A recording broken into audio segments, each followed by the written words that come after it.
Eu vou tentar não repetir aquelas coisas que são óbvias em palestra de família, que é família, instituição divina, projeto de Deus. Tentar fugir um pouco disso, isso já é uma coisa sabida por todos nós. Mas o que essa narrativa traz para a gente, sendo dentro de um processo de criação de Deus de todas as coisas, isso traz uma constatação de Deus. Assim como ele fez uma possível teórica avaliação de sua criação, embora isso não fosse necessário, e ao fazer uma revisão do que criou, declarou tudo como muito bom, me parece que também há um olhar de Deus para os relacionamentos, no caso humano, e uma constatação. Não é bom que o homem esteja só. Homem aqui é humanidade. Então a mulher não é um outro ser humano, a mulher é um ser humano criado por Deus, como é Adão, com um gênero diferente. Ele está falando dos seres humanos. Evidentemente que nesse contexto ele só tem o ser humano macho, gênero masculino. E essa constatação, ela é, para mim, muito singular, porque ela me faz perceber que todos nós, humanos, temos uma necessidade de relacionamentos profundos. Isso é uma coisa... A gente fala assim, a gente é um ser gregário, a gente precisa das relações, então a gente... Você consegue converter para o... Eu tenho 4 cabos HDMI, rapaz. Você consegue converter para o... Tá bom.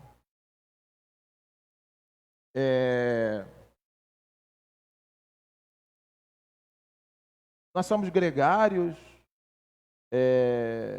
Normalmente, assim, eu posso falar aqui porque eu quero falar sobre algumas coisas que a gente, sempre quando prega, quando faz palestras para a igreja dos outros não, porque a gente não conhece.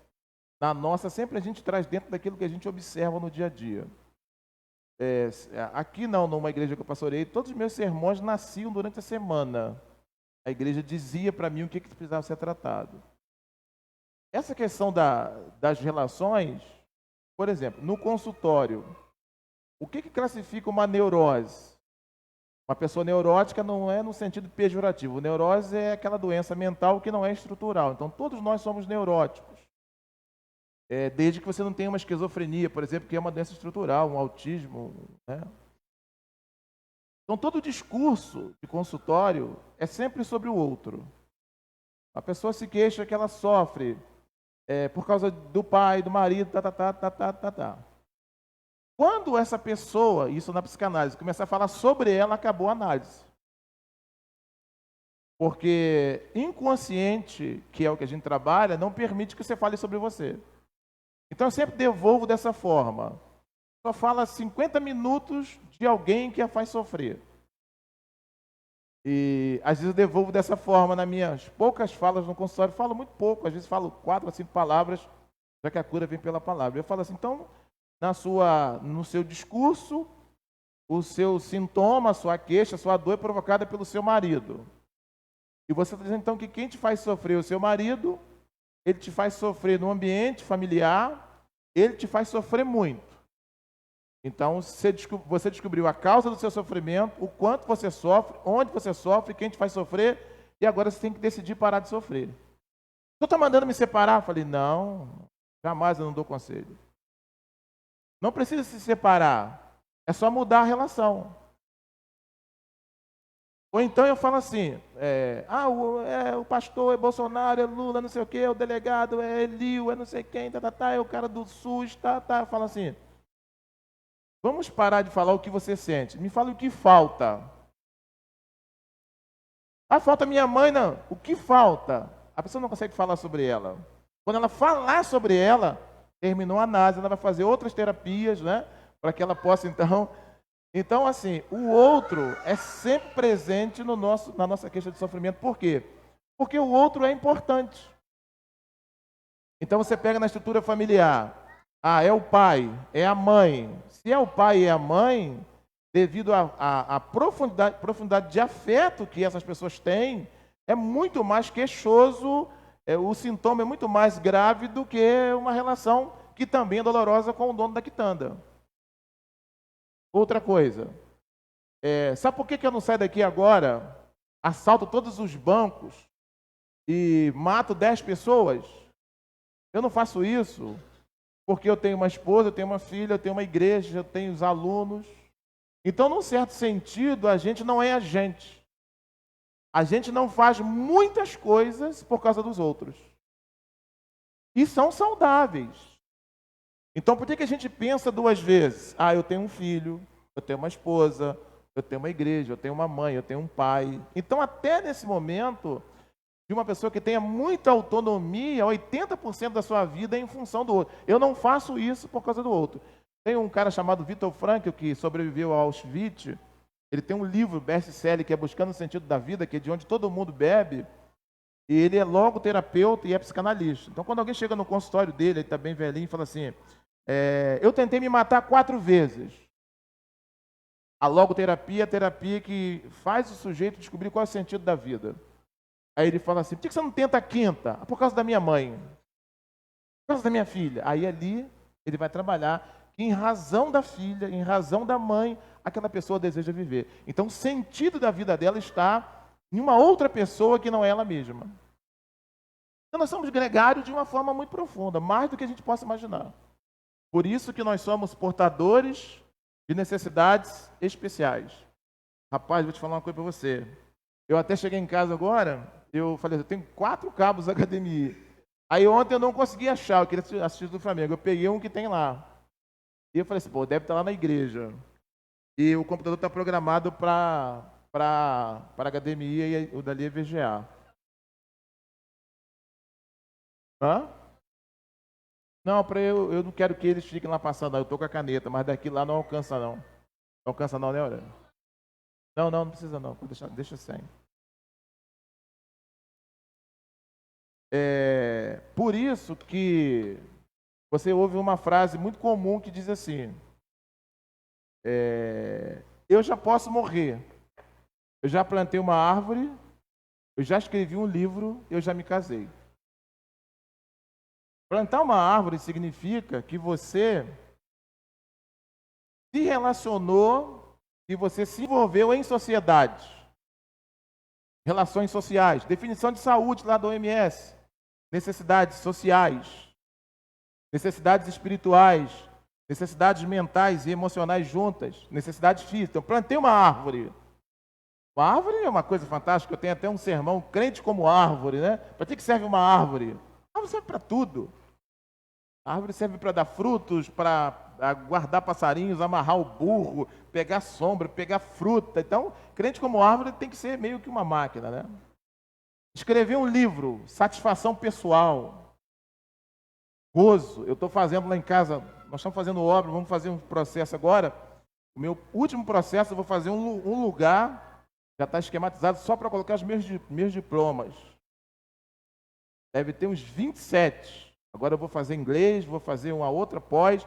E aquilo ali é a minha satisfação pessoal. A minha vida toda, depois dos 33 anos, é estudar. Aquilo é uma das coisas que me dá sentido da existência. Está lendo, está estudando. Mas poderia ser uma outra coisa qualquer. Lutar o Muay Thai, saltar, jogar basquete, pedalar. Aquilo que você, né? Se o cara pedala muito, tem lá o troféu, lá, tá, a bike.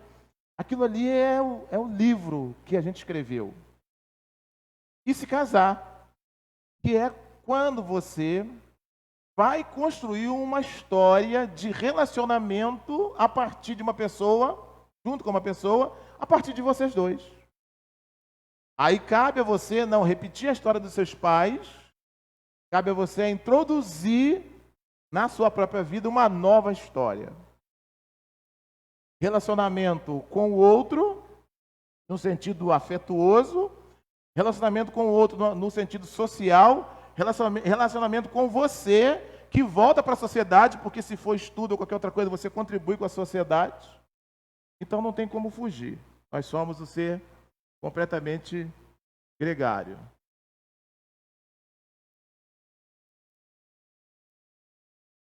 necessitamos de relacionamentos profundos. A primeira pergunta ali é: o que pode ser confundido com profundidade relacional? Então a gente sabe que tem duas formas de se relacionar: a superficial e a profunda. Tem um livro do Harold Kushner chamado Eu versus Você. Ele fala das duas relações, as relações profundas e as relações superficiais. A relação profunda, eu preciso que Aurélio vá lá na minha página que ele está cuidando e faça uma mudança. E o que eu estou falando aqui é o que eu faço e o que eu não faço. O que eu vou falar aqui de família, eu não faço quase nada. Eu estou como vocês lutando para melhorar, então não faço muitas coisas e não deixo de pregar porque eu não faço, porque eu também prego para mim. Então eu ligo para Aurélio, eu nem pergunto como Aurélio está, como está a Carol, falo: Aurélio, você pode mexer nisso para mim, eu estou com pressa. Eu não quero saber se ele está no Uber, se Carol está no hospital, não quero saber se Esté quebrou o pé e ele demora. Eu falo: Aurélio, eu preciso, daqui a pouco ele fala: tá aí. Eu falo: obrigado. Aí eu vou embora, eu assumo. Eu versus tu. Eu vejo o Aurélio como uma cadeira e eu me aproximo para satisfazer uma necessidade minha. Quando termina, eu descarto. É o eu versus objeto, relação superficial. Por que nas igrejas as pessoas não conseguem pertencer? Porque elas não conseguem captar a profundidade das relações nas relações. Um momento como esse aqui, por exemplo. Então eu me aproximo de Deus, eu me aproximo das pessoas, da minha esposa, para que ele resolva uma situação. Isso é legítimo, mas é eu versus objeto. Ele fala que é eu versus você, é quando eu me aproximo do William e vejo no William um ser humano como eu, que tem dificuldades, que tem qualidades, que tem crises, que tem tristeza, e a gente faz uma relação de ambiguidade, simbiótica, né? Uma relação de vai e volta, se compreendendo, tendo acolhimento, tendo empatia.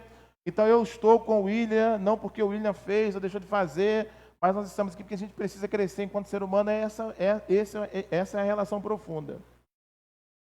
Então muitas coisas nos confundem sobre o que é uma relação profunda.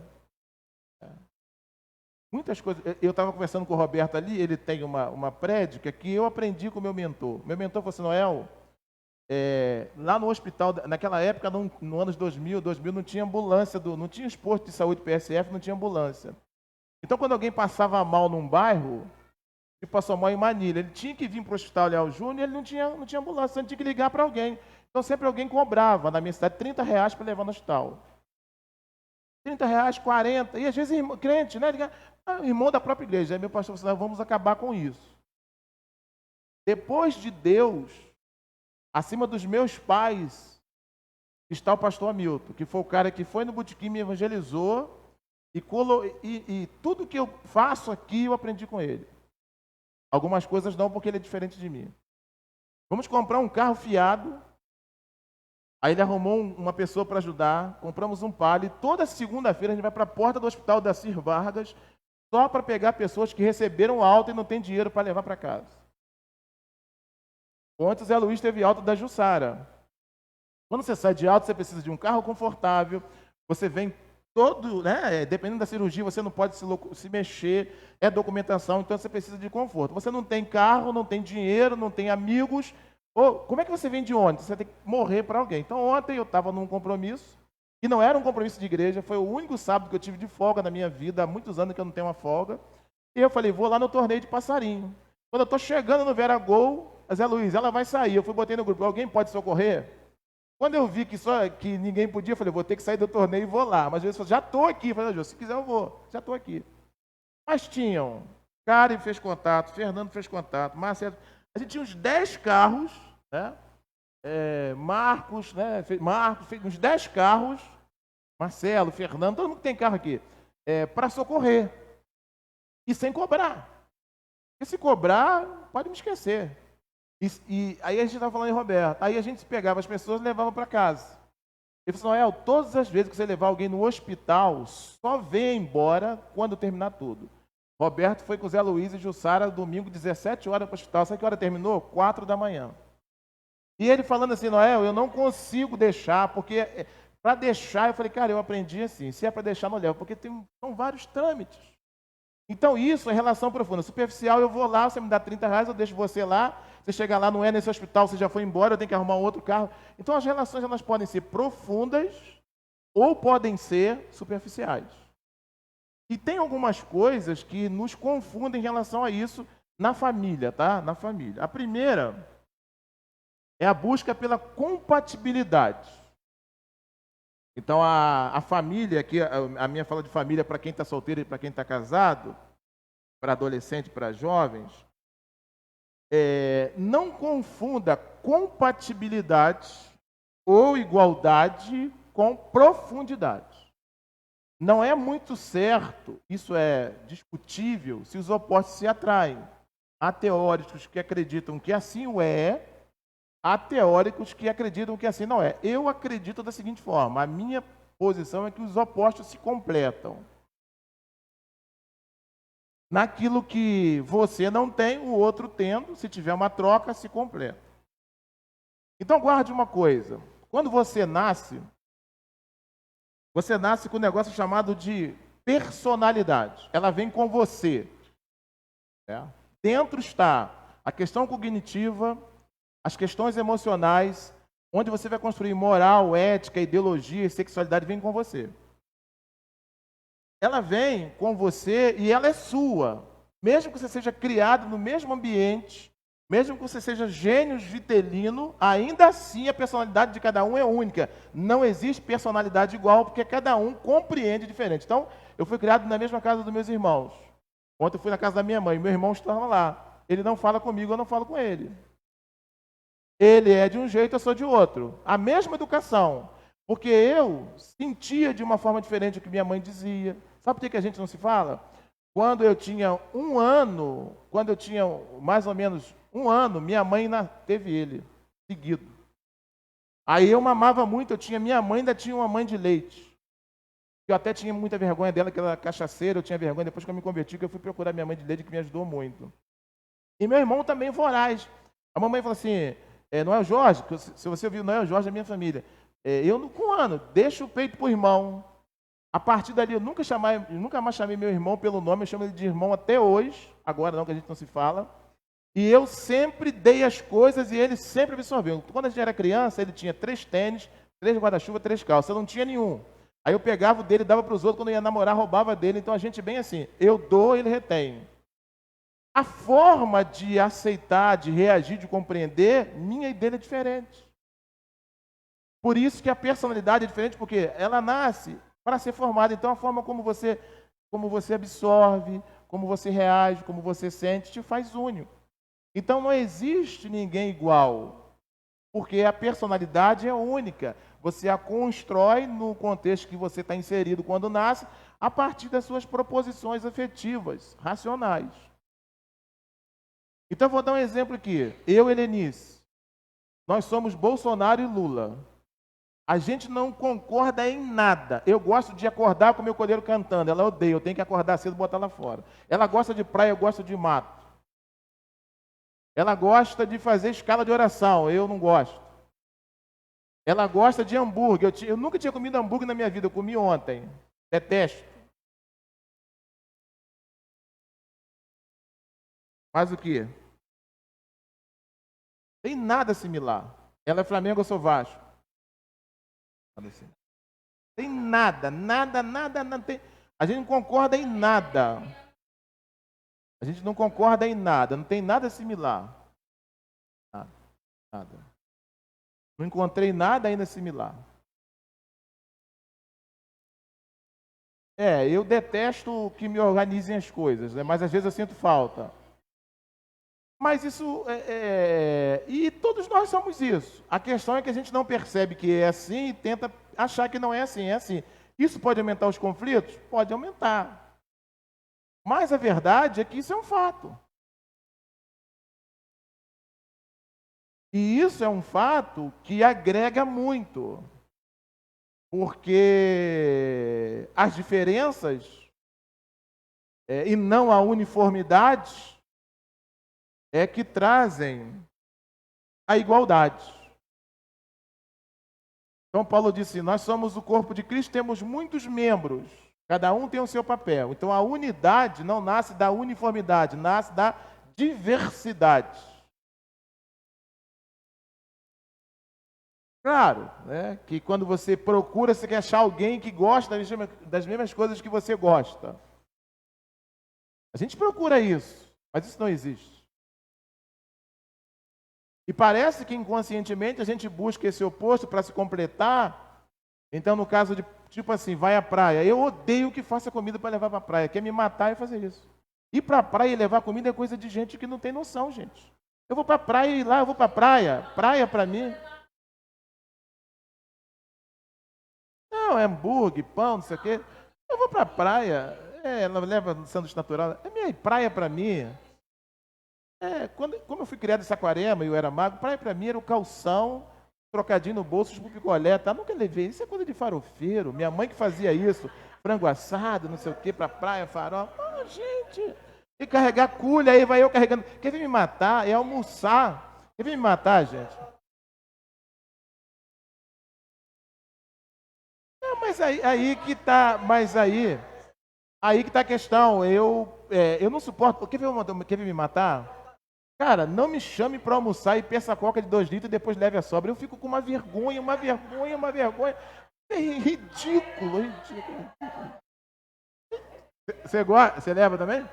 Você tá louco? Pô, não, pelo amor de Deus. Não, e ele é nisso da pergunta, se dá para fazer uma quentinha, eu me escondo embaixo da mesa. Pelo amor de Deus. Pelo amor de Deus. Gente, eu sofro. Vocês não têm noção como eu sofro com isso. Eu sofro muito. Quando ela começa a arrumar para a praia, eu já não gosto de praia. Eu começo a reclamar, chutar tudo, né? Eu não sei o quê, eu começo a xingar, dar soco na parede. Ainda tem que ir à praia, ainda tem que levar a cooler, que é pesada. Até Eduardo e Emily, que gostam dessa cachaça também, ainda me perturbando. Mas, assim, é interessante, né?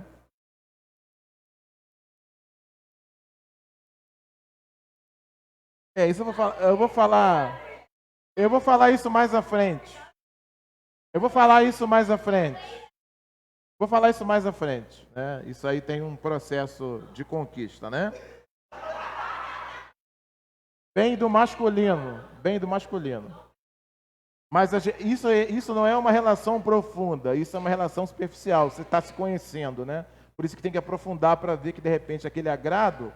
Tipo assim, o pastor que veio aqui domingo, pô, pastor, eu quero te dar um presente, eu vou aí, beleza, vem. Pô, eu falei na cara para ele, pô, eu odeio perfume, pô. Eu falei de público aqui para ele, pô, eu odeio perfume. Ele nisso foi comprar um perfume para mim quando me conheceu, tá lá até hoje. Eu dei para os outros. Detesto perfume para mim. Eu não gosto de cheiro, não gosto que ninguém me identifica por cheiro, ser identificado, não. Eu usava leite de rosas, né, que é mais barato. Aí o cara vai me dar um perfume, falei, ó, Toninho, não é mal não, mas perfume eu vou dar para alguém, né? Ela já ama perfume. Então a busca pela compatibilidade, se você encontrar alguém igual, não se iluda. Esse relacionamento não é profundo, é superficial.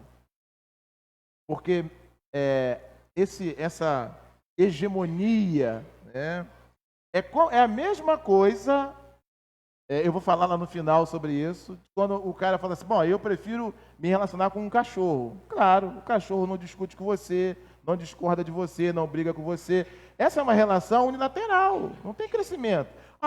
O cachorro é amigo do dono, não é cachorro, ele não é amigo, ele é instinto.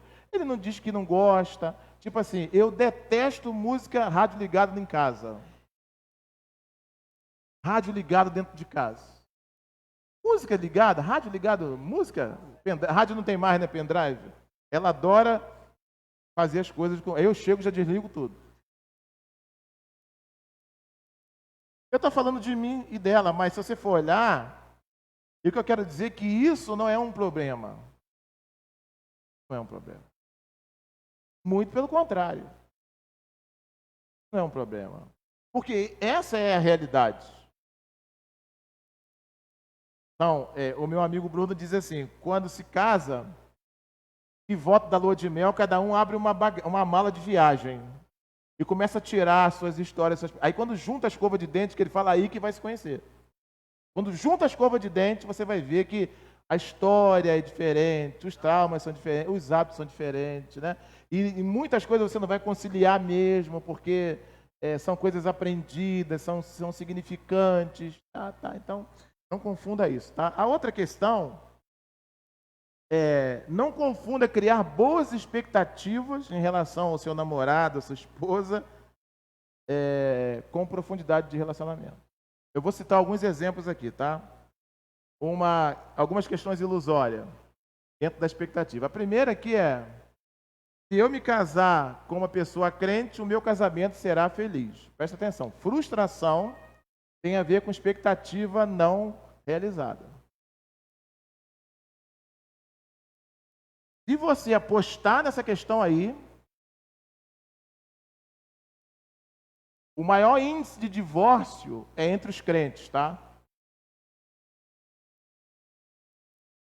Porque casam para não se divorciar. Não estou falando de um artista que fala assim, vamos nos casar, quando acabar o amor, cada um eles não têm problema com o valor, a gente segue nessa. A gente não, a gente casa para ficar casado. Mas é o maior índice de divórcio. E uma das mitologias, eu tenho que me casar com uma pessoa crente, e aí eu estou seguro, né? Muitos pastores falam, desmancha porque ele não é crente. Primeiro que eu não tenho que dar conselho a ninguém. Segundo, eu não posso fazer isso, que casar com crente não garante sucesso. É uma expectativa muito frustrante. E muitos dos casamentos de crentes são só na igreja. A maioria dorme separado da esposa, fazem violência contra a mulher, porque a igreja reforça essa questão patriarcal. O casamento, ele não admite adjetivos paralelos. São relações entre duas pessoas. Independente de crentes ou não, de negras ou brancas, a coisa é muito mais profunda. Então, presta atenção que isso é bem paradoxal. Nunca pegue, fala pelo meio. O texto bíblico fala assim, não vos põe em julgo desigual com os incrédulos. Jugo era um pedaço de madeira que se colocava entre a cabeça e a parte do pescoço do boi, para que dois animais fizessem um arado. Só que aqueles animais, eles tinham que ser da mesma espécie, da mesma idade, de preferência criados juntos, para que um não se sobreposse ao outro em questão de força. Se eu colocar um touro e uma barata para puxar um arado, vai ficar desigual. Só que ali não fala de casamento, fala de sociedade. O casamento é também uma sociedade. Então não existe certidão de casamento, existe certidão de comunhão de bens, que pode ser parcial ou não parcial, ou total. Então o casamento é uma união, é uma sociedade entre duas pessoas. Toda sociedade que um é diferente do outro, em alguns aspectos, vai pesar muito. No caso da crença, pesa muito. Então, veja bem, tanto é verdade que o casamento com uma pessoa crente não te garante sucesso, como o oposto também é verdade. Se casar com uma pessoa não crente, também não te garante sucesso. E tem alguns chavões dos crentes que vão namorar pessoas que não são crentes. Não, eu vou namorar e eu vou tentar convertê-lo. Todos que fizeram isso, que eu conheço, e conheço muitos, o de fora levou para fora. Nunca eu vi uma moça crente, no caso de moça que eu acompanhei na minha história pastoral, nenhuma moça que foi namorar rapaz crente, com exceção de uma que eu conheci, conseguiu trazê-lo. Primeiro que ninguém traz ninguém para o evangelho, é Deus que traz. E, não, eu vou namorar, se for da vontade de Deus, Deus vai tirar da minha vida. Não, quem tem que tirar Deus para tirar alguém da sua vida só se matar, quem tem que tirar é você. Então, tanto casar acreditando que aquela pessoa é crente, que você vai ser feliz e por isso você pode ser desleixado no casamento, é uma expectativa falsa, quanto também casar com uma pessoa que tem um julgo desigual ao seu.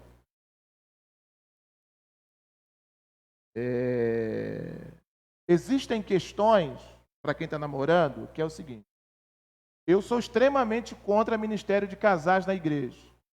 Contra, literalmente. E de famílias também. Desde que, vírgula, haja ministério de namorados e noivos. Então eu não gosto não atendo casal no consultório, não gosto de trabalhar com casal e igreja. Por quê? Porque quando eu vou tratar casal, os problemas são simplórios. Eu estou sofrendo porque eu achei que ele ia mudar. Então, se você não tiver um ministério de namorados para aquelas pessoas saberem o que é família, o que é casamento, projetar o noivado, projetar a vida na frente. Nós vamos nos casar quando?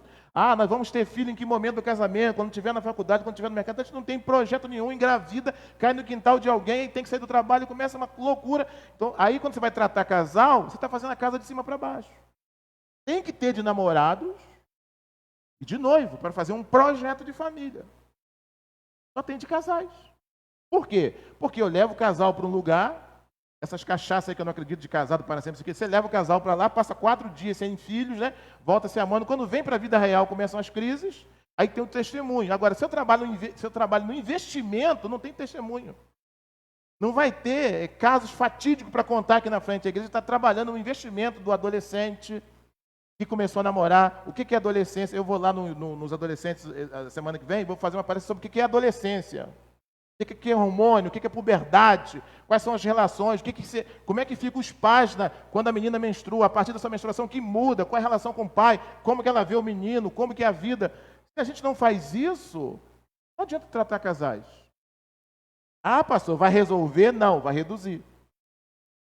Então, a questão é a seguinte: se você faz um projeto de família com alguém que no aspecto da fé, que é um elemento fundamental da convivência humana, é diferente, você vai ter que ter um exercício maior para juntar essa grande diferença com as outras diferenças que já são normais para ficar casado.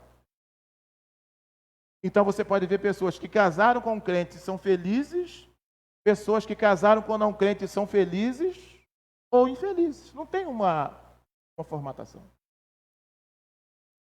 É a forma como o casal lida com isso. Agora veja bem, eu pelo menos não quero aqui na igreja que a gente se dirige às pessoas solteiras falando assim, está no Salmo 40, vai ficar patiti, isso tudo é bullying. A pessoa que está solteira às vezes se casa forçada, porque a igreja acha que o solteiro está sempre fazendo sexo com todo mundo que aparece, acha que o solteiro não tem compromisso e eles querem casar o solteiro de qualquer jeito sem saber que o solteiro não pode entrar nessa arapuca. Então, as pessoas que são solteiras, elas são forçadas pela igreja e apresenta a namorada e apresenta, as pessoas precisam entender que isso é uma questão de uma decisão muito profunda. Né? Isso é uma decisão que tem... Ah, não, eu vou casar com qualquer pessoa, a hora que não der certo eu separo. A nossa proposição não é essa. A gente entende casamento como uma coisa muito profunda, que quando é rompido é muito doloroso, então a gente não pode entrar numa relação de forma ingênua, podendo passar por esse processo doloroso, né? Doloroso, porque a gente foi motivado por forçar a barra, que alguém tenha forçado a barra. Então, às vezes, a motivação do casamento é a atração física, né? Às vezes é uma paixão que gera uma coisa precipitada de decisão. Isso tudo é muito frustrante. Então não crie expectativas baseadas em nenhum elemento para você ter uma família feliz, para você ter relacionamento profundo. Por isso que quando eu faço casamento, eu nunca digo assim, eu nunca faço votos até que a morte. Como que eu posso garantir para a Helenice que eu vou ser fiel até a morte? Eu não sei, amanhã se eu me apaixonar por outra pessoa. E se ela se apaixonar? O voto de fidelidade é diário mesmo, é diário. Saiu de casa, eu sou fiel a você hoje. Amanhã eu não sei, amanhã de novo. E nós, dessa sociedade, todo dia o homem e a mulher é bombardeado por uma série de questões para ele ser infiel. Então eu vou ser bem direto. Você vai na academia, a moça vem fazer agachamento na sua frente. Ela vem propositalmente para fazer na sua frente, ou o contrário. Então você vai na banca de jornal, é um homem nu. Então, na parte da sexualidade, toda hora você está sendo testado na sua fidelidade, e é homem e é mulher, e você sabe que isso é verdade. Então não adianta, não, vou ficar aqui até que a morte, não cuida todo dia não para ver o que acontece. E como que eu posso garantir fidelidade a alguém até a morte? Isso eu não sei, a gente muda, as pessoas mudam, as circunstâncias mudam. Então se a gente descansar nesse berço, me casei com um irmão crente, não vou investir no meu casamento, eu tenho muita dificuldade com isso, né? Eu tive 26 anos de casamento, eu não... Só trabalhava, hoje ainda continuo repetindo isso. Não vou investir no meu casamento, não vou fazer isso. Não, eu sou crente. Meu irmão, eu vou chegar daqui a pouco no amante, como é que ele entra na jogada.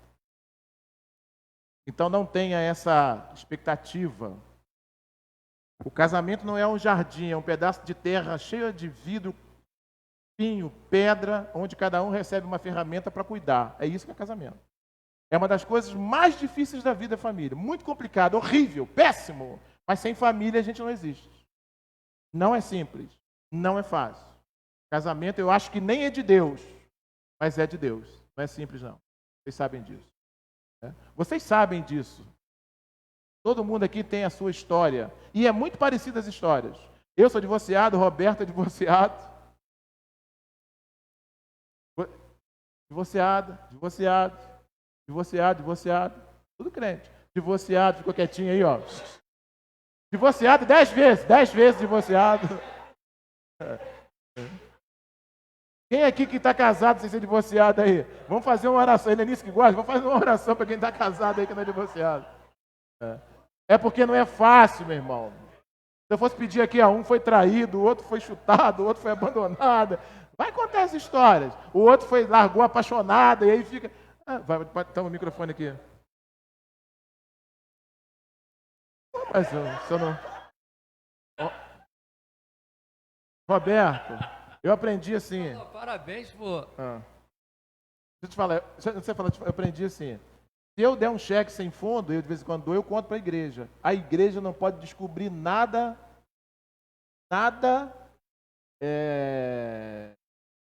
Ela precisa ser informada. Se ela descobrir, ela fala, pastor, o senhor tem gato net, né? Então você tem que contar. Meus irmãos, olha, eu sou como vocês, meu cartão de crédito extrapolou, eu peguei o de Eliette emprestado, não foi Eliette, também quebrei o de Eliette, foi isso que aconteceu. Estou falando para vocês a verdade, né? É verdade. E aí vocês já sabem que eu sou humano. Mas, Roberto, deixa o Roberto falar primeiro, depois passa o microfone. Não, primeiramente eu quero te parabenizar você ter coragem de falar o que você está falando, porque eu participei de várias palestras de casais, né, e aquela coisa muito metódica, né? Falando realmente o que acontece dentro das famílias. Essa é uma realidade, né? A gente vê que você olha aí, fulano é casado 40 anos, 50 anos. Aí você olha pro cara que ele todo sisudo, a mulher também. Vai lá, vive com ele, pra você ver, um querendo matar o outro. Isso aí acontece direto. Isso é uma coisa normal, né? Mas eu queria fazer uma pergunta, uma coisa que você falou lá atrás. Você me desse um esclarecimento. É sobre a questão da criança quando nasce, ela já nasce com a personalidade, né, com uma personalidade. Um exemplo, no caso, se eu adotar uma criança, ela vem com aquela personalidade do pai biológico dela? Então, se você adotar uma criança, a personalidade seria, na linguagem da psicologia, o seguinte. Com 22 dias, 21 dias, a palavra certa é nascituro, não é feto, né? O nascituro, que é a questão embrionária, com 21 dias, isso tudo também é bem teórico, tá? Pode ser que seja antes, pode ser que seja no ato da fecundação. Aquele nascituro, ele começa a receber as qualidades emocionais da sua casa via cordão umbilical. Então, uma criança já nasce com algumas questões na sua estrutura de personalidade de influência da sua casa. Quando você adota, você desconhece, né? Se você adotar no nascimento, por isso que as pessoas querem adotar o mais rápido possível, porque ele já vem, né? Quando ele nasce, e se chama na psicologia de tábua rasa ou folha em branco, ou seja, a criança nasce com alguns registros da sua memória RAM, mas ainda muito aberto. Então, a personalidade vem para ser formada no ambiente de vivência. Então, 30% é genética e 70% é vivência. Então, a personalidade dela, segundo a psicanálise, a psicologia e a filosofia, é formada até os 6 anos. Se você adotar uma criança depois de 6 anos, você não consegue mudar a sua moral, a sua ética. Você consegue fazer correção de rota, né? A sexualidade, a forma dela compreender a vida, porque isso é desenvolvido na casa, na escola, nos ambientes de vivência, mas assim, tecnicamente hoje até os 6 anos está formado. Então, mais ou menos isso. No ventre, forma-se os órgãos. Então, quando a criança nasce com o nariz pequeno para se desenvolver. Se ela nascer sem nariz, não tem como ter nariz. A mesma coisa é a parte subjetiva. Se você formar uma sexualidade homo dentro da sua personalidade, você não tem mais como não ser homo, a não ser que haja um milagre. Você formou. Você formou uma questão de cognição refratária, de personalidade refratária. formou só muito mesmo, só uma conversão, muita palestra para você, e aí não tem cura. O que a gente trabalha no consultório? O trabalho é o seguinte, não tem cura. O sofrimento é real. A gente trabalha a ideia de você se compreender, se aceitar e se adaptar para sofrer menos. Mas a adoção, ela tem esse problema, né? De que você está levando para sua casa alguém que já recebeu dos seus pais, e quando a adoção acontece, aquela criança já foi abandonada no ventre, provavelmente a mãe foi espancada, provavelmente o pai já foi assassinado. Então, aqui está gravando, muitos casos que tenho pego aí na escola, no consultório, de dificuldade com isso. Por isso que o que faz o Estado? O Estado tem um critério muito rigoroso para a adoção, para que o casal que vai adotar compreenda vários fatores. Então, se você é loira, vai adotar uma criança negra, você sabe que aquela criança vai sofrer muito, porque ela já vai ser tratada pelos de fora, num país racista, como um empregado seu. Uma série de fatores. E outra coisa, nunca devo, foi essa semana eu falei para uma pessoa que adotou, quando eu devo contar? Eu falei, eu não posso te dar conselho, mas quanto mais rápido você inserir a verdade, menos sofrimento. Porque a criança, o pai adotivo não deve achar que ele vai substituir os pais biológicos. Os pais biológicos são os pais biológicos. O dia que ele souber que tem pai biológico, ele vai querer conhecer. Agora, é claro, se você deu afeto, não substitutivo, mas afeto de acolhimento para aquilo que ele não recebeu, ele vai conhecer o pai biológico, mas o afeto vai ser com você. Então, é complicada a adoção por isso. Tem muitas canções, né, do Sérgio Reis, né, outras canções, muitas pessoas deixam de adotar, porque lá no momento o filho adotado segue a sua estrutura familiar. Então, é muito importante, Roberto, para a saúde mental, a estrutura familiar. É uma palestra que eu tenho, em forma de sermão, que é a família como a fonte geradora dos traumas. Então, se vier de uma família confusa, de uma família com muitos distúrbios, né, com outra questão, né, interessante. Eu peguei um caso de autismo que não aconteceu por quê? Porque a mãe fez um pré-natal muito bom com um plano de saúde, muito bom. E essa pergunta foi feita na aula que eu dei de psicopatologia lá no Espírito Santo. Pergunta assim, o autismo é um problema de formação mental? Falei, então acontece no ventre. Eu falei, acontece no ventre. Mas como é que acontece? Aí uma moça pediu a palavra e falou assim, olha, eu estava no 6º mês e percebemos que estava tendo uma má formação cerebral, não sabíamos o que era, por falta de vitamina D da mãe. Já sabemos que o surdo e o mudo é por falta de pré-natal qualificativo, então pode faltar da mãe. Ele nisso passou por isso. Começou a querer cair os dentes, que a Eduarda estava extraindo cálcio dos dentes dela. Então, se ela não tem uma dentição boa, Eduarda poderia não ter cálcio, nascer com alguma lesão na questão motora, por causa de falta de formação cálcio. Então, a mãe e o pai vão alimentando essa criança, vitamina D, potássio, ferro. Então, você não sabe, essas crianças que são adotadas, a gente passa um pré-natal muito pobre, a mãe, com muita falta de higiene, de alimentação. Então, quando a criança nasce, ela já nasce refém, e você não vai conseguir consertar isso. Bom dia a todos. Eu gostaria de perguntar um tema que é um tanto quanto polêmico, que está causando muita isenção, muito conflito, mas é uma questão que eu não posso deixar nós não podemos deixar de... Eu preciso ter... Pode perguntar. Até eu mesmo tenho conflitos de interpretação em relação a isso. Primeira pergunta que eu quero saber sobre a questão sexual de uma criança. Crianças nascem hermafroditas, algumas mulheres nascem com testículo interno. Tem crianças que já nascem com a identidade oposta ao sexo ao qual foi designado. Se eu concordo ou não, eu estou falando alguma coisa. Primeiro, deixa eu fazer uma observação. Não existe questão polêmica. Existem questões que a gente precisa tratar. Então, é polêmico porque as pessoas não querem tratar. Porque é tabu, são questões tabu, principalmente nas igrejas. Como você está chegando aqui agora, vou te contar uma coisa. Antes da pandemia, eu fazia um sextou. E um dos temas do sextou era o seguinte, fazendo sexo para a glória de Deus. Todos os pastores ligaram para a gente falando que a gente era doido e que sexo é do diabo. Então, você está certo, tem um tabu, né? Mas a gente fala abertamente sobre isso. E a sua pergunta é muito pertinente, muito inteligente, porque está dentro dessa personalidade que é construída. Deixa eu concluir. Pode concluir. Existem pessoas, seja hétero ou homo, ou bi, que tem uma prática sexual abominável. Não é? Tem héteros que são pedófilos e homossexuais também. Não só os homossexuais. Independente da opção. E a pergunta que eu faço. Existe a questão em relação à Bíblia. Tem parte da Bíblia que fala sobre os efeminados, não herdarão.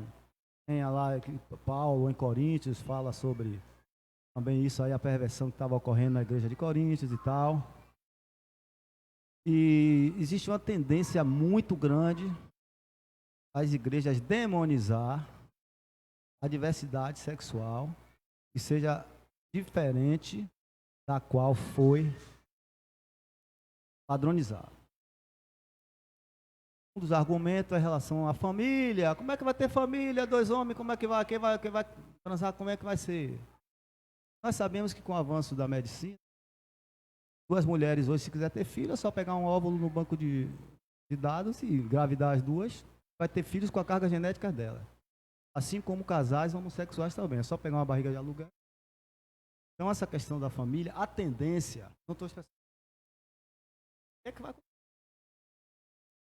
Vai ser quebrado esse tipo de argumento. Porque uma família homoafetiva vai ter uma família com a carga genética dos pais ou das mães. Onde eu quero chegar? Existem homossexuais ou pessoas que têm vida sexual fora do padrão, são abusados na infância. Homem, mulher, normalmente a mulher parte até para e tal, estatisticamente. E homens que são abusados, crianças são abusadas por outros homens, também, né? Com essa tendência aí. Mas a maioria já é uma questão genética. Já nascem, não sei se é uma questão cromossômica ou não sou cientista.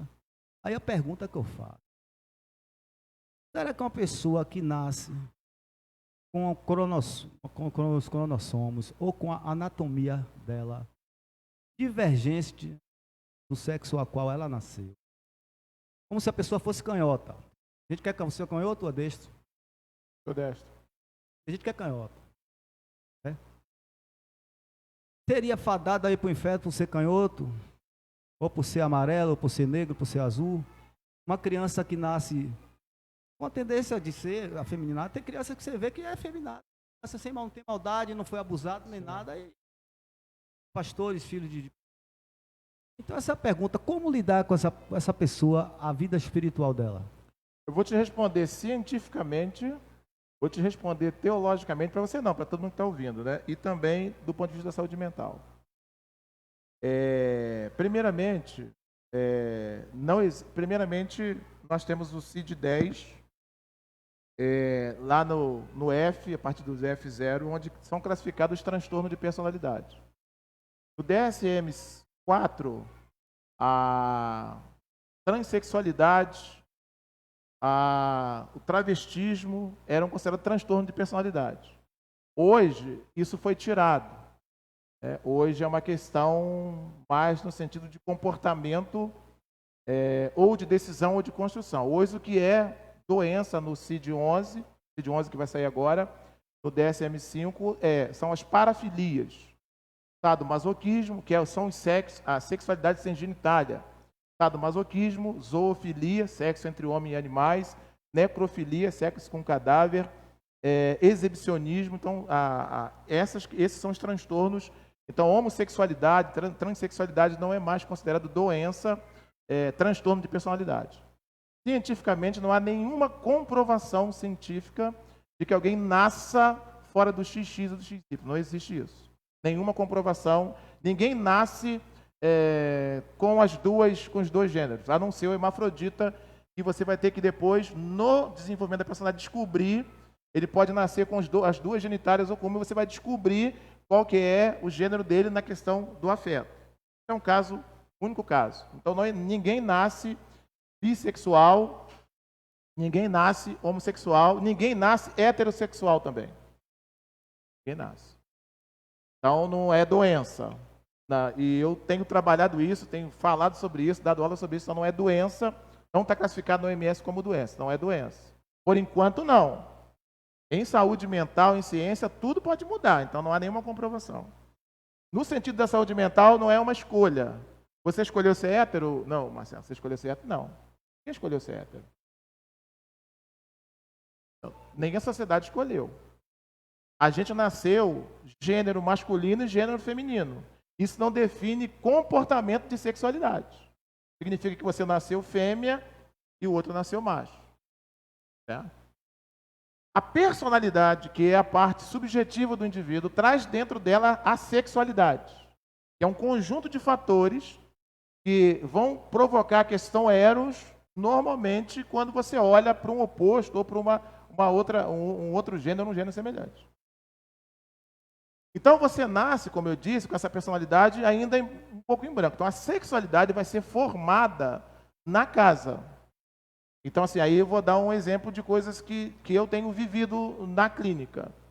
Todos os casos que eu tenho pego de sexualidade homo, ela tem relação com a casa materna e a casa paterna. Vários fatores. Vários. Pai presente fisicamente e ausente de presença. Ausência de um, ausência de outro. Um menino que é criado pela mãe, fica com a avó, fica com a tia, chega na... Por que na igreja a gente coloca casal? Aí chega na igreja a tia, então ele cresce... Tem o hétero, cresce só com o homem, só olhando a fêmea. Os abusos, uma série de fatores, né, que a gente tem em relação à formação da sexualidade. Então, sexualidade é uma coisa, coito é outro. Então, na hora do coito, você pode ser, também não existe bissexual. Você pode ter o coito heterossexual ou pode ter o coito homossexual. Isso é formado. E aí, na linguagem da saúde mental, depois que formou, não tem cura. Não existe ex-homossexual na saúde mental, como não existe ex-hétero. Agora, o que é o bi? O bi é o sujeito que é hétero, é homo, e para ganhar dinheiro por alguma coisa, ele se comporta do jeito que for conveniente. Né? Então, a sexualidade ou ela é hétero ou ela é homo. Agora, do ponto de vista da sociedade ocidental e oriental, o correto, ou o normal não de certo, o que vem à humanidade de normalidade é homem com mulher, e mulher com homem. Né? Agora, a gente está vivendo... Agora, sempre existiram... Você pode pegar os maias, os incas, os índios, sempre existiram nas sociedades pessoas com sexualidade homo. Não podiam se manifestar, né? Não podiam se posicionar. Hoje a gente pode falar sobre isso, e hoje quem tem essa sexualidade também se manifesta dizendo que é. Então virou um movimento de guerra entre um e outro, né? Em que um não aceita o outro, enfim. Então, cientificamente, ninguém nasce. Saúde mental, ninguém escolhe. Por isso que os pais, a família, tem que ter muita responsabilidade, né, para poder criar os seus filhos. A gente chama na psicanálise do complexo de Édipo. O menino, ele vê na mãe a fêmea. Por isso que o menino beija a mãe, agarra a mãe, se esfrega na mãe. E a menina no pai. Eduarda, ela faz sexo comigo sem ser hétero. Eduarda pula em mim, agarra em mim. Quando a Lenice chega, ela empurra a Lenice. É a paixão pelo outro. Quando ela menstruar, ela vai descobrir que esse macho aqui não tem ela vai procurar um namorado, que é buscar a figura paterna com a sexualidade, e assim vai. Essa ruptura tem que ter. Só para te dar a palavra, como que a gente lida como igreja? Como que a gente lida? A gente não pode ser preconceituoso com ninguém. Eu não vou dizer o que eu penso, não. O que eu penso vai ficar intrínseco. A gente não pode ser preconceituoso com ninguém. Qualquer pessoa que chegar aqui pode participar do culto. Pode participar da igreja. O que a gente pode fazer no nosso estatuto é colocar assim... que o estatuto é algo que significa que tem a ver com o nosso CNPJ. A igreja é uma associação filantrópica, que tem no seu estatuto que ela rege. Eu posso botar no meu estatuto, olha, eu não aceito pessoas careca e negra como William e Fernando. Infelizmente, a gente não aceita. Eu vou arcar com a questão social, a sociedade é minha. Então, a gente não pode colocar no estatuto impedindo que alguém participe, porque isso seria um crime. Então, a gente não tem como impedir que as pessoas venham aqui. O que a gente pode criar é entender... eu, pelo menos, entendo assim, inclusive vou passar para vocês na visão da igreja. Eu entendo assim. O evangelho é o poder de Deus. Eu não creio que haja cura da homossexualidade em consultório. Até porque o analista vai ter que trabalhar a aceitação daquele indivíduo na sociedade, porque todos eles sofrem, e o maior índice de suicídio é entre homossexuais. Porque ele fica sem poder se encaixar. Né? Então não há uma felicidade, né? Muito pelo contrário. Então, eu creio que o evangelho é a única coisa que pode transformar o indivíduo no todo o seu ser. Então, eu creio que quem chega como está, não vai continuar como está. Então, se aqui chegar homossexual, já aconteceu, eu contei para vocês, um pastor pediu, que eu trabalhei com ele, fala sobre homossexualismo, eu comecei a falar. Aí no domingo à noite sentaram 2 mulheres do lado assim, do primeiro banco, ficaram me olhando o culto todo. Queremos falar com o senhor. Aí ele foi atrás de mim, que ele achava que eu era muito liberal, ele foi atrás de mim e participou da conversa. Nós somos casadas, nem tinha a lei da família hoje, a família hoje é afeto, você pode ser casado até com esse pau ali, ó, sou casado com ele, é afeto. Nem tinha, nós somos casadas, nós somos donos do centro espírita aqui no final do Morada do Sol, eu sabia onde era, nós gostamos do senhor, da sua palavra, vai lá tomar um café com a gente. Tá? Eu falei, vou sim, é um prazer, tá. Quando ela saiu, o pastor falou assim, Noel, não quero mais que fale sobre isso aqui, porque vai trazer muito homossexual para cá, isso vai trazer problema para mim. Aí, por isso, quando você falou polêmico, por quê? Porque a gente não quer abordar a questão de forma honesta. Né? Então, o homossexual, o pedófilo, não que ele não seja responsável, ele é vítima de alguma coisa que gerou aquele distúrbio de personalidade. E aí, só realmente a compreensão profissional, os exames, para você poder realmente identificar isso.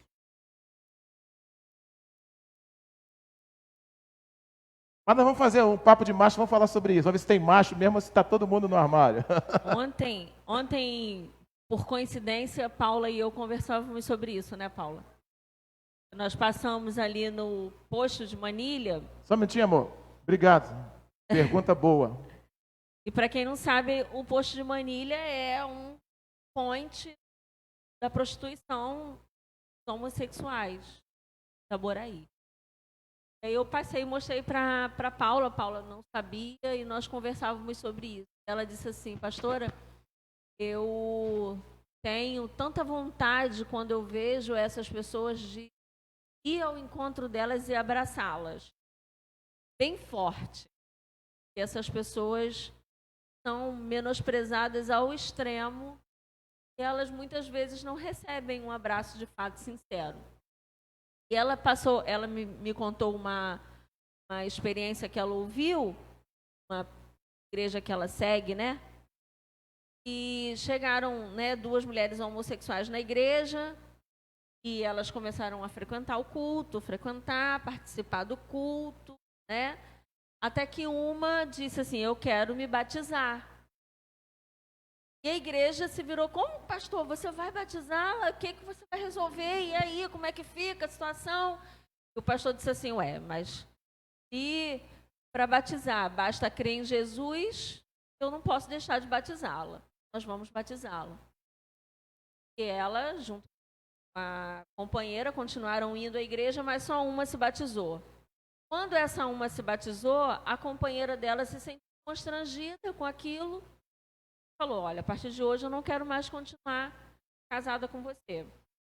E a outra continuou na igreja e aconteceu que aquela mulher, como Noel disse, para a psicologia, para a ciência, talvez não existe, eu acho até cura uma palavra muito ruim para esse caso, mas o evangelho é o poder de Deus para transformar a vida das pessoas. Aquela mulher se casou, hoje tem uma família completamente envolvida no reino. Eu acho que o que a gente precisa é parar de se preocupar com a salvação dos outros, se vai ser salvo ou não, se vai ou não para o inferno. Eu acho que a gente precisa entender o nosso papel enquanto igreja, e o nosso papel enquanto igreja do Senhor é pregar o evangelho.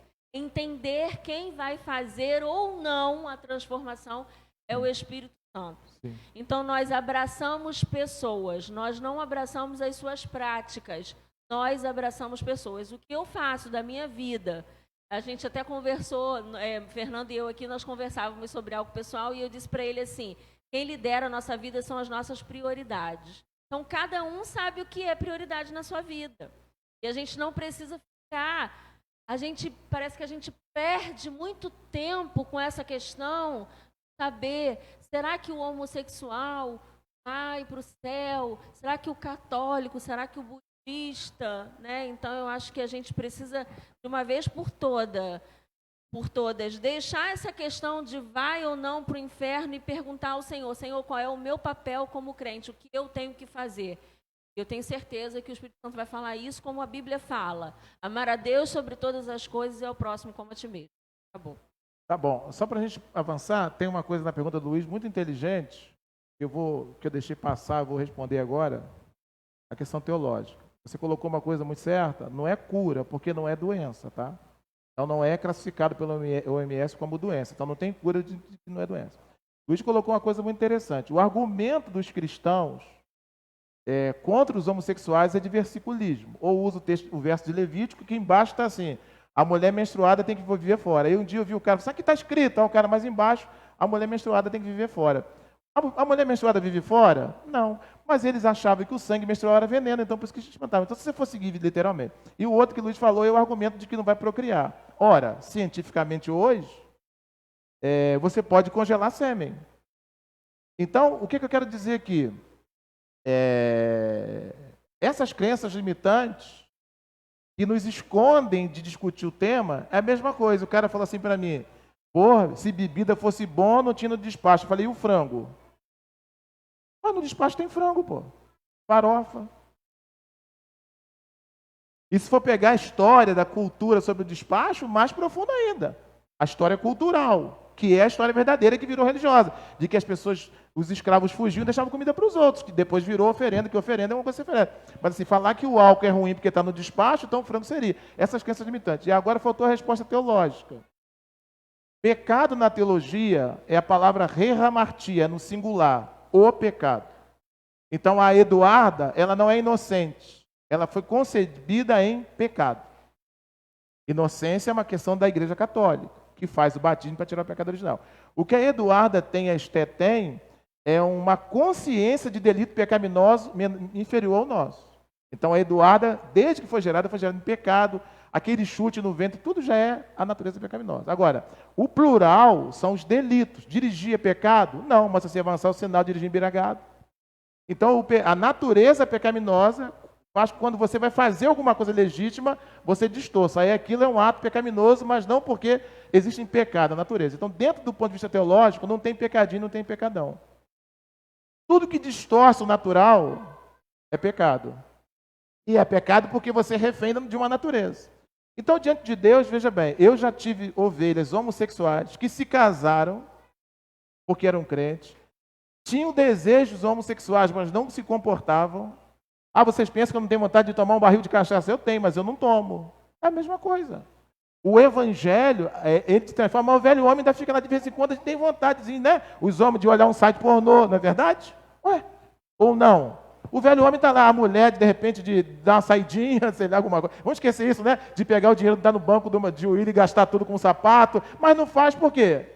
Então, a natureza pecaminosa não está aqui. Então, você tem alguns desejos e você é crente, pô. Você vai lutando com aquilo. Então, a homossexualidade também. Então, eu tive pessoas que eram homossexuais, se casaram, construíram família. O que eles faziam? Qual é o escape disso? É a questão do sonho.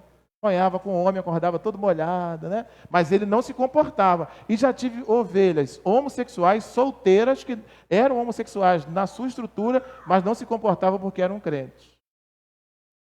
Então, todo mundo é pecador, todo mundo depende da graça. Então, assim como alguém que tem desejo de agiotagem, desejo de mentir, é membro de uma igreja, automaticamente o homossexual também. E a gente acredita o quê? O mesmo evangelho que me prende de tomar um barril de cachaça é o mesmo evangelho que vai segurar o desejo da homossexualidade de não praticar. Simples assim. Ou a gente confia no evangelho como poder de Deus, ou a gente vai ter que botar a cabeça. E eu creio assim, gente, o que segura a ovelha não é cerca, é pasto. Se eu botar aqui, não pode isso, não pode dançar, vocês vão embora. O que segura a ovelha, o que segura a gente são relacionamentos profundos, né? Profundo é na celebração, no dia a dia. Você fala assim, olha, caiu a minha goteira aqui, vamos lá. Eu falei ali com o Zé Luiz, ó, vamos fazer uma escala de irmãs para ir lá de 2 em 2 dias, para cuidar, tá? Isso que segura a ovelha, que segura no bom sentido, né? Então, é uma questão, Luiz, bem levantada, né? Para a gente sair dessa coisa superficial, da gente enfrentar. E outra coisa, é uma situação que vai virar normal. Então, assim, quando eu nasci, bola era de menino. Mas o meu neto, que nasceu lá em Macaé, pode ser que quando ele faça 12 anos, bola de menino seja peteca. Entendeu? Então a sociedade vai tomando outras coisas de contorno. Deixa eu avançar aqui. Eu vou ter que parar, né? A outra expectativa que você não pode criar é a seguinte: em nosso casamento não haverá discórdias e brigas como tem acontecido com nossos pais. Então, todo mundo acha que vai casar, né? E não vai ter conflito, não vai ter briga, não vai ter divergência de opinião, né? Ah, se você se casar assim. Os conflitos fazem parte das relações profundas. Sabe o que eu mais amo na igreja? Quando alguém pede microfone e fala assim, pastor, eu penso diferente, eu discordo. Sabe por que é bom? A palavra crítica no português é você comentar sobre o que alguém fez de forma ruim ou de forma boa. Então ninguém quer crítica. Crítica na filosofia é crivar. Você fala uma coisa, você tem com a tese, eu venho com a antítese. Dialética de Hegel. A gente briga no campo das ideias, sai uma síntese. A gente cresce, ou a gente pega a sua ideia ou pega do outro. Então, o pensar diferente, a dialética de Hegel, não é briga, é briga no campo do... Ah, nós vamos lá, a gente vai botar umas janelas lá. Ela quer de 1,5 metro, eu quero de 2. Eu quero de 2, ela quer de 1,5 metro, eu quero de 2. E começa, tá. Essa Manuel, a de 2 é mais R$400. Eu falei, então bota de 1,5 metro. Entendi que nessa dialética, ela falou, tem uma outra para colocar. Nessa dialética de briga de pensamento, como a gente tem outra para colocar, e custa 600 de 1,5 metro, eu vou botar mais 200. Então eu falei, eu vou pegar essa síntese sua, vou tirar a minha tese, vou pegar a sua antítese e vou fazer a minha tese. Então, a grande questão é a seguinte, se a Karen tem uma tese melhor do que a minha, eu esqueço a minha e pego a dela. Pô. É como dizia Raulzito, nós somos uma metamorfose ambulante. E se não for, está fadado ao fracasso. Então, os conflitos dentro de casa, não estou falando de violência doméstica, não, né? A dialética, né? A antítese e a tese são fundamentais, né? Podem ser construtivos, depende de como você lida com isso. O fato é, sempre surgirão conflitos. Ela adora comida japonesa, eu adoro picanha. Aí quando vai almoçar, que lambança. Se não tiver dinheiro, aí vai eu, Emily e Eduardo, 400 conto na vacaria. Porque na vacaria tem carne e tem comida japonesa. Aí quando não tem dinheiro, aí eu tenho que sentar na cadeira de restaurante de plástico para comer frango. Aí a gente roda Itaboraí, nós rodamos. Aí quando eu venho de viagem, como eu fico fora muitos dias, quando chegar eu levo todo mundo na vacaria. Mas a gente não queria ir na vacaria. Eu não estava disposto. Nós rodamos Itaboraí todo. Ela, e esse? Eu falei, ela, esse não, que esse não tem isso. Esse não. Rodamos. Fomos no de Matone. Vamos no de Matone mesmo, porque aí também não tem carne, mas tem... Aí depois de 2 horas andando, a gente conseguiu não chegar a consenso. Cansamos, Eduardo, estou com fome. Emily não estava, Eduardo, estou com fome. Emily, quando está, já ajuda a decidir, que Emily gosta de carne e de comida japonesa. A Emily é fera por isso, gosta dos dois, Helenice já não come. Então, os conflitos são assim, né? A outra questão aqui, que você não pode deixar passar, você que é casado, que vai casar, ela será como minha mãe, uma mulher virtuosa. Quando vocês forem fazer palestra de homens, vocês mandam abrir a Bíblia no Provérbios 32. Conhece o Provérbio 32? Quem tem a Bíblia, vê se tem o Provérbio 32 nela aí.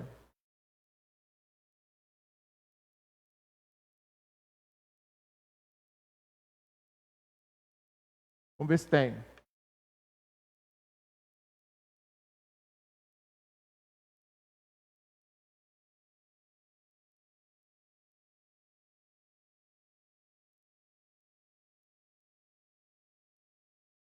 Vocês sabem que a Bíblia é do mundo patriarcal, né? Bem machista. A questão cultural está no texto. Tem Provérbio 32? Já matou ele? Fala, Mateus. Tem? Não tem, não. Tinha, tiraram a folha. Sabe por quê? Lá estava escrito sobre o homem virtuoso. Quem o encontrará? O homem sábio que edifica a casa. É só a mulher que tem que ser virtuosa? A gente tem que saber interpretar a Bíblia. Coitada da mulher. A mulher sabe edifica a casa. E o homem? Não tem nada para ele, não? É.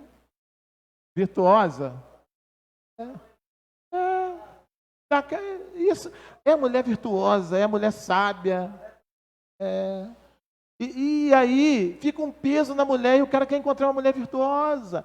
Esses 2 textos, a mulher virtuosa, foi escrita para Abigail. E a mulher sábia foi escrita para a mulher de On. Houve uma insurreição contra Moisés, foi Datã, Corá, Abirão e On. Acho que é Números capítulo 6. Aí eles fazem assim, você não é líder, Moisés, eu sou. Mas vão para casa, voltam daqui a 3 dias que Deus vai mostrar quem é o líder. Aí eles foram para cá. Quando chegou em casa, a mulher de On falou assim, Você sai fora. Moisés é homem de Deus, vocês vão se arrebentar. Quando eles vão, ou não vai. Vai Dotá, Corã e Abirão. A terra engole os três. Aí o rabino escreveu: a mulher sábia edifica a sua casa e a tola. Aí você fala, mulher virtuosa. E o homem virtuoso? Mulher sábia. E o homem sábio? A Bíblia não tem. Agora veja bem, aí o homem quer casar com o quê? E isso tem a ver, vocês que estão solteiros aqui, guardem isso. Quem está casado também, se quiser achar que casou errado, desfaz e casa certo, tá?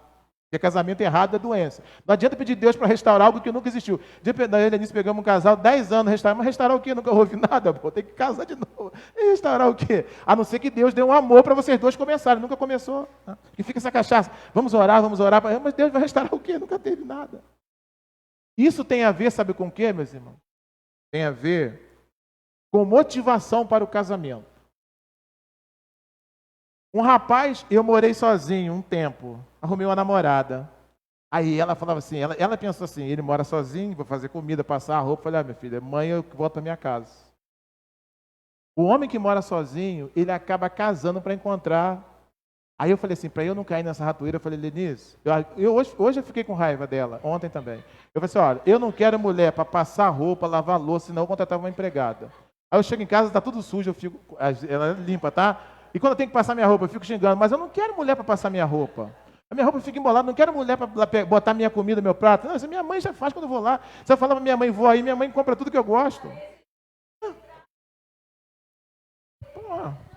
Eu vou viajar e... Ele falou assim, poxa, você podia passar minha roupa. Eu falei, foi propaganda enganosa, você casou comigo dizendo que eu não precisava passar sua roupa. Não, e a coisa é tão pesada, vocês não tem essa coisa tão pesada, eu fiz uma viagem para Belo Horizonte para fazer umas aulas. Ela passou as roupas, que eu cheguei muito tarde para pegar para viajar, aí eu botei numa bolsa, não tem bolsa de viagem, eu botei numa bolsa. Quando chegou lá no hotel, eu tirei a camisa e botei e fui. Aí eu estou dando na aula e o reitor ligou para ela. Você não tem vergonha, não? Porque tem essa ideia, seu marido está com a roupa amarrotada aqui, você que tem que cuidar. Aí a mulher dele também pegou, você que é a esposa que tem que cuidar e detonou ele aí, vocês estão equivocadas. Pergunta a ele aí, se eu for cuidar, ele me bate. Aí ele veio para mim, eu falei, não, meu irmão, é porque eu não passei aqui, não. Eu falei assim, ele é meu marido, ele não é meu filho. Eles ligaram para falar com ela, porque você é responsável. Olha que peso, gente. A mulher já cresce, senta direito, fecha as pernas. A mulher já cresce toda. Por isso que toda mulher tem prisão de ventre. Não, fecha as pernas, senta direito. Não vai transar. A mulher tu tem prisão de ventre, não vai transar antes do casamento. E a mulher já cresce assim, né? Quando no consultório a gente senta atrás, porque se a mulher sentar de frente de você, ela não consegue falar, ela fica. Então casamento, gente, por conveniência. Pelé e Xuxa, Ayrton Senna e Galisteu. Marta Suplicy, Eduardo Suplicy. Casamento por fuga de pais opressores, fuga de lar disfuncional, né? A moça casa para ser sustentada, o homem casa para ter uma cozinheira. A outra expectativa furada, nosso relacionamento sexual será sempre romântico e cheio de prazer, até chegar ao primeiro filho, tá? E se durar até lá. Mas não é tão natural assim, não. Sempre será.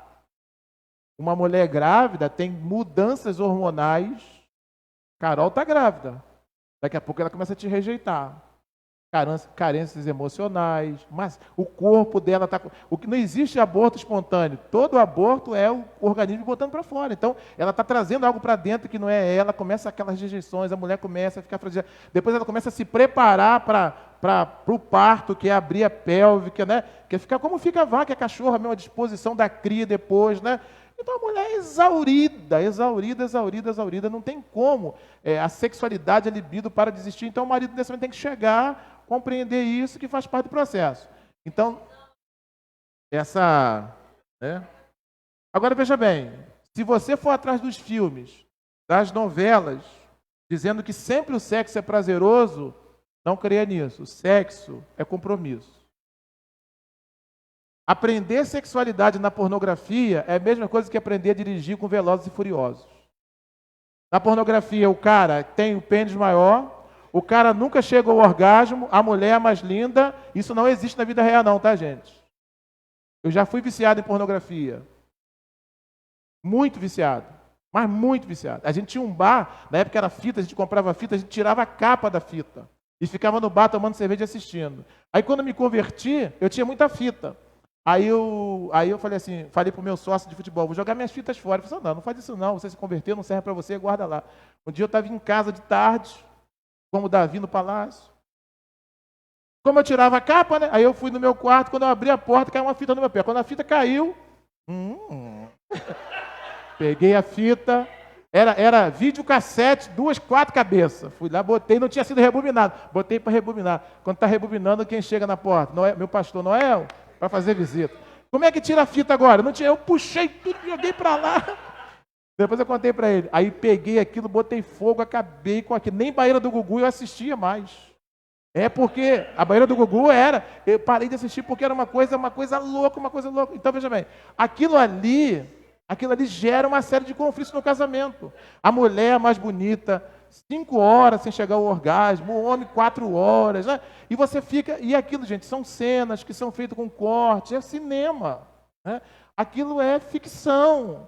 E aquilo vem para. Agora, na pandemia, eu fiz até uma palestra sobre isso, que a sexualidade mudou, por quê? Quem tinha amante não pôde mais ter porque é isolamento. O sexo virtual e a pornografia vendeu igual lixo na pandemia, porque o que você vai fazer, né? Quem é solteiro que não pode sair com todo mundo? Então, só que aquilo ali gera distúrbios para o seu relacionamento mentirosos. O sexo do casamento é o sexo bíblico, é um compromisso entre 2 pessoas, onde o sexo é dos aspectos, mas não é só ele, porque só ele não segura o casamento. Mas sem ele também o casamento não sobrevive. Então, o relacionamento sexual, compromisso e aprendizados. Né? Então, o sexo não pode ser separado de outras áreas do casamento. Né? Problemas financeiros. Um casal com problemas financeiros, como é que tem libido? Um casal com filho doente, como é que tem libido? Um casal em que a esposa ficou desempregada ontem, como é que funciona? Está tudo associado. Né? Então, essas tensões vão surgindo, né? Eu não vou mais dissertar, não, né? Passaremos todo o nosso tempo de lazer junto, tendo os mesmos interesses, hobbies e atividades esportivas, isso é um outro engano, né? A gente, na verdade, não passa muito tempo junto. Cada um tem o seu lazer, cada um tem o seu hobby, né? E isso é importante. Não vou dissertar. Nossas famílias se dão bem, super bem e fazem gosto, né? É importante que as famílias se deem bem, gente. Né? Mas a maioria das famílias muito unida atrapalha o casamento. Cuidado com que eu ganhei uma filha, ganhei um filho. Né? Cuidado com a família grudada. Então, o casamento bíblico propõe rompimento. Deixará o homem pai e mãe. Por que o homem? Porque o homem tem dificuldade de resolver o ético. E iniciar-se a sua mulher. Então, é um deixar umbilical que você tem que romper e depois um rompimento emocional. Então, o meu pai e a minha mãe não é a minha família, são os meus parentes. Eu e a Helenice vamos construir uma família. Isso não significa que meus pais não são amados, muito pelo contrário, são mais amados ainda. Mas os meus pais têm síndrome do ninho vazio, que é sempre que eu esteja em casa, não quer que eu saia. E eu, no início do meu casamento, eu cometi esse mico. A minha mãe, Helenice fazia uma dobradinha, da minha mãe que é boa. Depois eu descobri que eu estava matando meu casamento. Essa comparação, né? Às vezes o casamento acaba, mas em função da relação da família, o casal não se separa. E vou falar uma coisa para vocês. Desde os 21 dias, se você tiver com problema no seu casamento, o seu filho está sabendo mais do que você, está convivendo ali. Se você continuar casado numa mentira, o seu filho lá na frente vai ser um mentiroso, vai repetir a história. Né? Deixa eu só fechar aqui para a gente... De onde vem a profundidade? Macho e fêmea, aí está um pouco da pergunta do Luiz, é a base da família. Profundidade aí. Eu vou explicar por que do homem não nascer só. A base dessa profundidade da família está na atração sexual entre o macho e a fêmea, entre o homem e a mulher. Quando o homem deseja uma mulher, deseja aquilo que é comum ao macho, que lhe é necessário e que ele não possui. Freud chama do sentimento de castração, no caso da mulher que acha que não tem a genitália, porque a dela é para dentro. Então a gente deseja uma mulher, isso é comum ao macho, isso é necessário, mas você não possui. Da mesma forma a mulher. Ela deseja o homem como mulher, aquilo que é necessário e que ela não possui. O homem e mulher formam uma união de parceiros, que se definem e se completam mutuamente. Um é aquilo que o outro necessita, e cada qual necessita daquilo que o outro é. Para que o amor tenha êxito, precisamos dar o que somos e receber do parceiro aquilo que necessitamos. Receber ou tomar, talvez tomar seja a palavra melhor. Uma observação interessante que eu coloquei aqui. Eu vou ler, tá? Depois eu vou explicar. O amante entra exatamente quando o marido se torna pai da mulher ou a mulher se torna mãe do rapaz ou irmão. Então, se a mulher se torna mãe do marido, ou o marido se torna pai da mulher, ou eles são irmãos, eles não estão dando para o outro o que o outro necessita. Aí vai entrar o amante para dar. A mulher e o homem que trai, nunca trai porque ama o amante, trai para buscar aquilo que está faltando. E muitas vezes o responsável pela traição, não que seja certo, trair, o que ficou de vítima, na verdade, pavimentou a estrada para o outro trair, porque não deu o que precisava. Então, se você trata o seu esposo como pai, você está dando o que um filho precisa. Você está dando o que um homem macho precisa. Se você trata a sua esposa como mãe, bota comida, tem homem que fica sentado, a mulher vem, filho, quando eu ouço essas coisas, se vocês dois casarem, sai fora, Ian, desse negócio de bem, amor, sai fora, daqui a pouco é desgraçado, filho, bem, amor, vem negócio de filho, eu já sei, aí começa, bota o pratinho, bota na sua boquinha. Isso é mãe. Aí o que o macho quer da fêmea não é isso. Comida ele vai no restaurante, na vacaria, o garçom bota até você para fazer cocô no banheiro, pô. Né? Então essa é uma questão, né? O amante vai entrar, então, oferecendo aquilo que o outro precisa. A expressão sexual do amor representa o nosso ato mais humilde. Em nenhuma outra circunstância nos expomos tão abertamente. Porque a parceria homem e mulher cumpre sua promessa. Homem tem de ser homem, mulher tem de ser mulher. A mulher que tenciona amar um homem deve também aceitar o masculino de sua parte. Quando um homem e uma mulher anseiam por aquilo que o outro possui, possuindo por sua vez aquilo que o outro procura, eu tenho o que você quer e você tem o que eu quero, tornam-se iguais na sua incompletude, falta a você o que eu tenho, falta a mim o que você tem, e aí aumenta a capacidade de dar e a capacidade de receber. A sexualidade é a expressão última do vínculo entre um homem e uma mulher. Se você me perguntar aqui, pastor, eu estou namorando, eu posso transar? Eu falo, esse é problema seu. Você me fala assim, fala de namoro bíblico. A Bíblia não tem namoro. Namoro bíblico é invenção humana. Na Bíblia, vocês dois se conheceram, aí o seu pai foi lá e deu você para ele, fez assim. Coabitou, casou. O casamento da Bíblia é o ato sexual. Porque o ato sexual é a completude de tudo. Não tinha papel, não tinha nada. E nem era vontade dos cônjuges. O papel é de 1917 para cá. Mas a família entendia que aquilo era o processo se começava no profundo. Não tinha conhecimento, não tinha namoro, não tinha nada. Então, veja bem, se você vai fazer sexo por fazer, para se satisfazer, e você precisa disso, você pode fazer exercício físico, tentar se masturbar, você pode contratar, você pode fazer qualquer coisa para resolver isso, ou não fazer. Mas se você faz isso com uma pessoa que está com você, antes de outros vínculos estarem firmados, você vai ter problema. Agora sim, a gente tem um pacto, tem uma aliança, a gente formou um casal, não estamos ainda oficialmente no cartório, mas vocês têm vínculo de casamento, porque tem muita gente que tem papel e só tem papel, e tem muita gente que não tem papel e tem um casamento. Claro que o papel é importante para a sociedade, mas se os vínculos já estão estreitos, não o vínculo de ser similar, de comprometimento, de lealdade, que é a união estável. União estável o que é? Você precisa nem morar junto, é só você ter uma relação com pessoa que tenha monogamia, você não traia, cumplicidade, lealdade e característica de família. Se essas coisas entram, o sexo vai entrar. O sexo tem que ser a ponta do iceberg quando todas as outras coisas já estão ali. Se ele vem antes, aí é um estrago. Por quê? Porque você não vai ficar na relação, você vai quantificar parceiros. Se você for jovem, adolescente, você vai ter um montão de experiência. Quando você conhecer a pessoa que Deus tem para você, então não se procura namorado, Deus traz. Você vai aos lugares.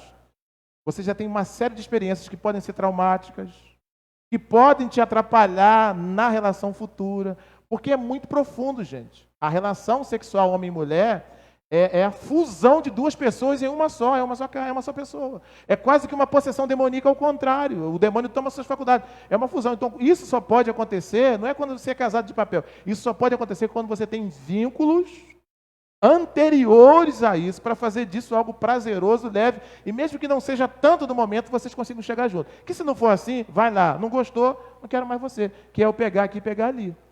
E isso, emocionalmente, fisicamente, é danoso. Né? Então, a questão aqui, a sexualidade, o coito, é a expressão última entre o vínculo homem e mulher. É sagrado, é muito profundo, né? É a sexualidade bíblica lá do livro de Cantares. Né? Eu digo que vocês lerem Cantares no original, não tem nada de cacho de uva, é peito mesmo, tá? Literalmente, a sexualidade bíblica é algo fantástico, onde você encontra no outro e o outro encontra em você o prazer de uma sexualidade divina, né? De uma sexualidade não corrompida pela sociedade. Uma coisa legal aqui, deixa eu ver se eu coloquei, se eu não coloquei, que eu vou parar. O que é importante nesse aspecto aí? A renovação do homem, da sua masculinidade, estando em companhia com outros homens, e a mulher da sua parte feminina estando em companhia com outras mulheres. Essa semana aconteceu um fato nos Estados. Nenhum homem gosta que mulher dirija, porque mulher dirigindo fica muito autônoma. Né? Isso é um pouco de preconceito masculino. A mulher que dirige, ela tem uma facilidade de se locomover muito grande, uma liberdade. Helenice sumiu. Eu tinha falado isso para ela quando eu conheci, tem um livro falando assim, quem mexeu no meu queijo. Então a mulher precisa sempre mexer no queijo do marido. Não perdido, não para trair, não. Sai com as amigas, não fala nada, liga o telefone e ele vai ficar doido atrás dela. Ela sumiu. Sumiu. Eu estou trabalhando, não vi nada, sumiu. Falei. Aí eu também não faço contato. Depois ela falou assim, não, eu estava com as amigas.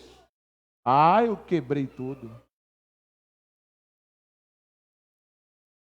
Aí depois eu lembrei, né, que eu tinha estudado isso, até tinha escrito isso. Que as mulheres precisam estar com as mulheres, porque só as mulheres conseguem dar para mulheres coisas de mulher, e os homens precisam estar com os homens, porque são os homens que você renova a sua questão masculina, você renova a sua questão feminina. Isso pode ser em qualquer lugar, em qualquer circunstância. Então, se a sua mulher não tiver relações com outras mulheres para renovar a parte feminina, ela vai se tornar homem. Então, por quê?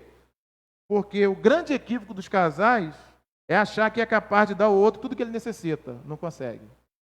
Você não consegue dar para ele, né? Só as mulheres conseguem, de repente, se compreender em alguma questão.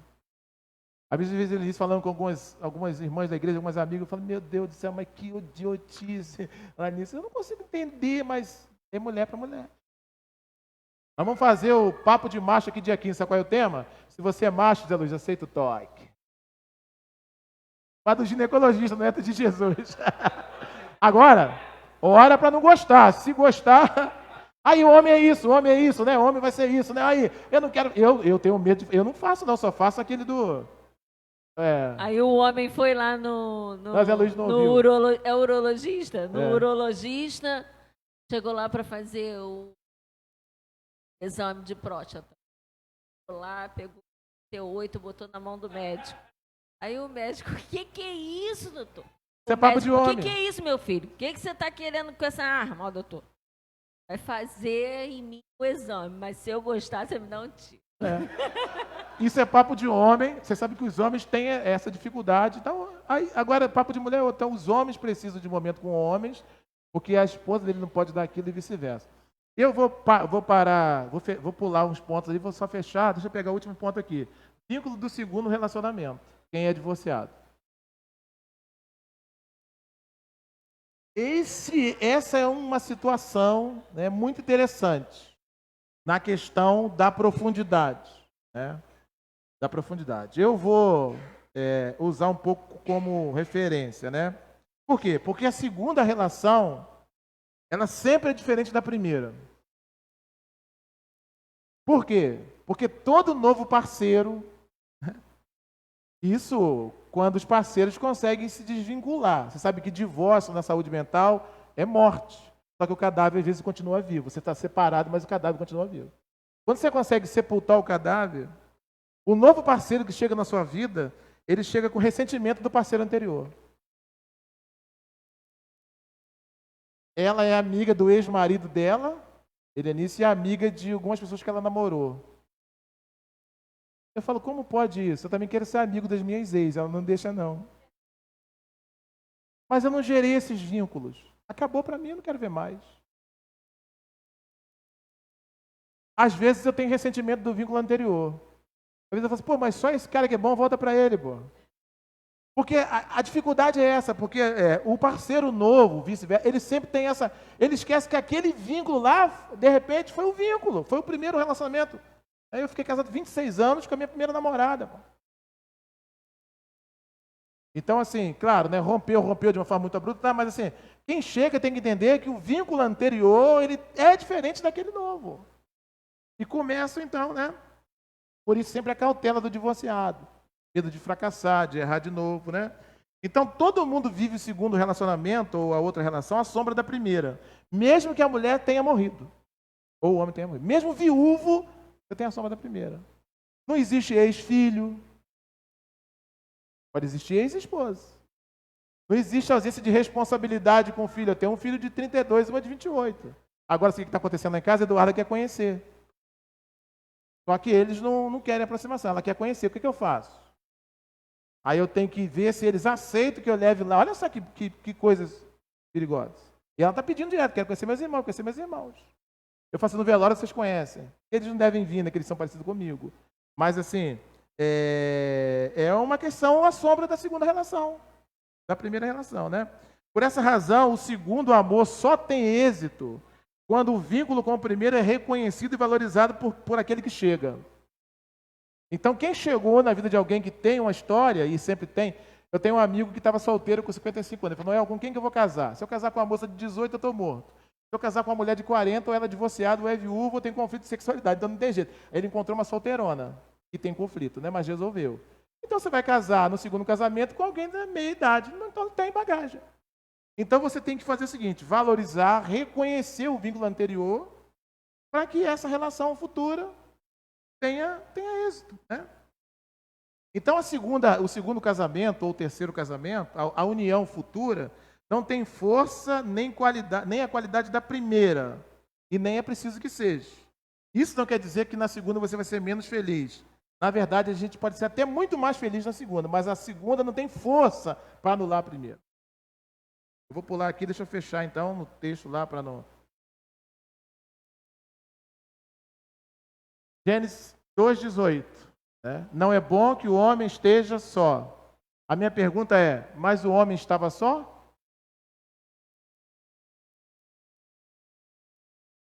Tinha Deus, tinha os animais, trabalho. O homem não estava só. Essa é a grande questão.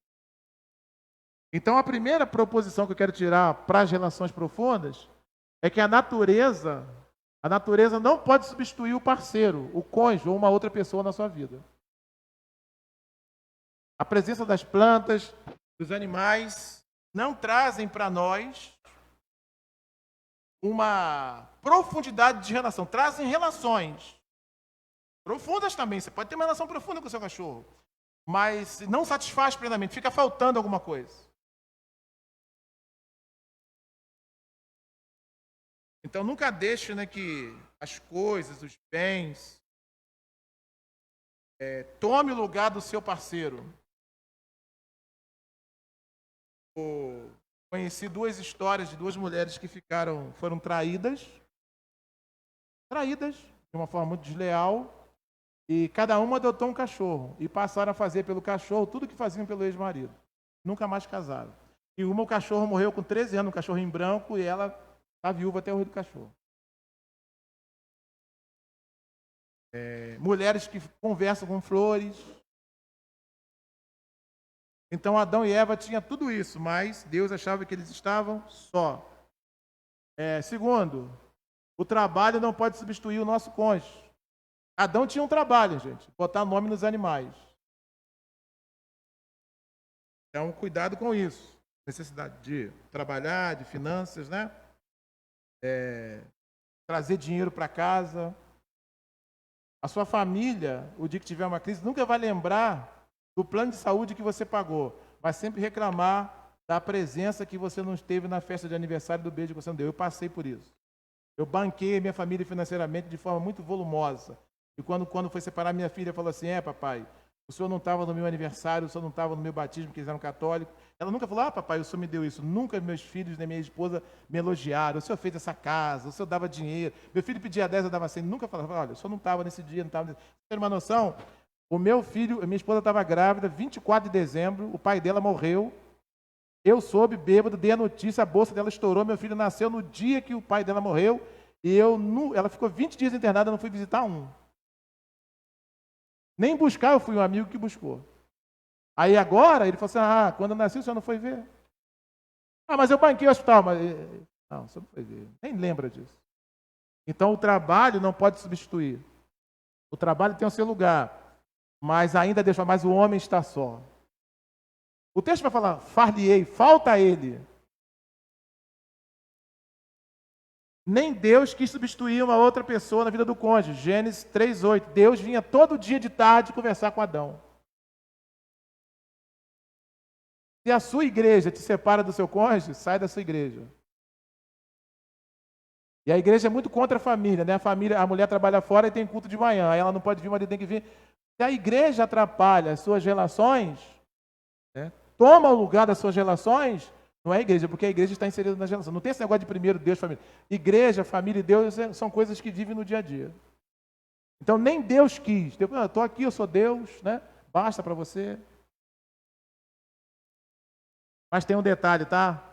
Se Deus não pretende substituir a convivência humana, também o contrário é verdade. Família sem Deus também não existe. Um homem com Deus e sem esposa está só. Mas um casal sem Deus está desamparado. Então Deus não nos criou por uma vida isolada, solitária. Por isso ele disse, não é bom que o homem esteja só. Ou seja, eu não posso dar o que o homem precisa para ser pleno, Deus. A natureza não pode dar o que o homem precisa para ser pleno. O trabalho não pode dar, só um outro ser humano pode dar. A palavra far-lhe-ei uma pessoa que seja idônea, auxiliadora, no hebraico é tidsik, e traduzido por auxiliadora ou auxiliadora, adjuntora, coloca a mulher como algo secundário, auxiliadora, mas no texto hebraico não. Far-lhe-ei um outro ser humano, no sentido de gênero, que vai permitir que você seja tudo para o qual eu te criei. Então, a criação da mulher é para possibilitar o homem de chegar ao potencial máximo da existência humana. Então ele encontra satisfação em Deus, ele encontra satisfação na natureza, ele encontra satisfação no trabalho e ele encontra satisfação no seu parceiro. Aí sim é profundo. Temos necessidades relacionais, incluindo afetuosas, sexuais, familiares, necessidades profissionais de realização, necessidades sociais, necessidades espirituais. E se a gente não suprir todas as áreas, a gente não consegue receber as relações profundas. Nós somos pessoas que temos necessidades de relacionamentos profundos. Vamos parar?